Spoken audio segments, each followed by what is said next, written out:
Welcome to Math Tutorials. This section is going to be about section 1.1, Functions, Domains, and Range. Before we get started, please take note that every one of these definitions also happens to be the key concept, so make sure you study them. The first definition is going to be relation. So a relation is a pattern between two variables, which can be represented as ordered pairs, for example, bracket 3, 4, and bracket. These are also known as grid references. They can also be represented by a table of values, for example, the table shown in front. They can also be represented by a graph, for example, this straight simple line graph, or by an equation, for example, y equals 2x. So a relation is pretty simple. Let's move on to the next one. So a function is a relation where the independent variable, x, corresponds to exactly one dependent variable, which is y. So that's pretty simple. Let's go back to this example right here. So every x variable has only one y variable. Therefore, it is a function. Vertical line test is a method which determines whether or not a graph is a function by drawing vertical lines through a graph. If each line intersects the graph at only one point, then the graph is a function. For example, this first graph is not a function because the vertical line intersects it at 2 points, whereas this next is a function because the vertical line crosses the graph at only 1 point. Next definition is domain and range. You'd think these would be separate, but no, these two work very closely together.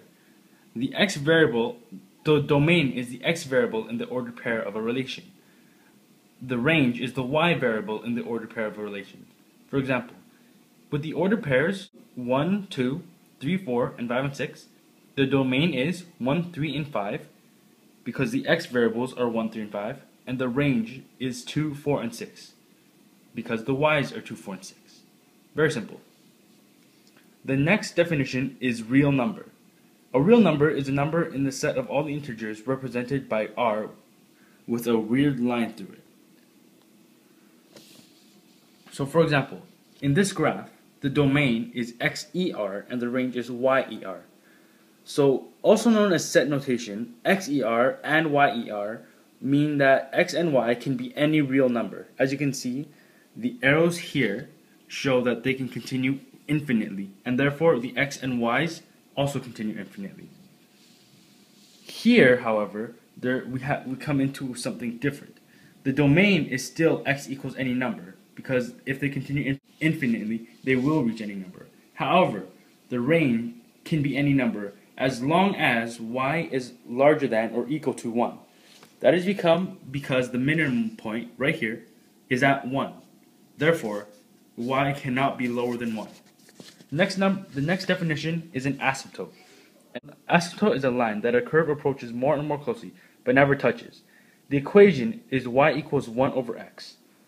So this is very clearly an asymptote. The domain is xer, but x does not equal 0, and the range is yer, but y does not equal 0. This is because asymptotes will never ever touch the not equal line. The next part is the 4 equations in this chapter. The first one is y equals x, where the graph is a straight line, shown here in yellow. Y equals x squared, which is a quadratic equation, shown in the orange. Y equals the square root of x, which is a smooth curve, shown in green. And y equals 1 over x, which, as I said before, forms an asymptote, shown in blue.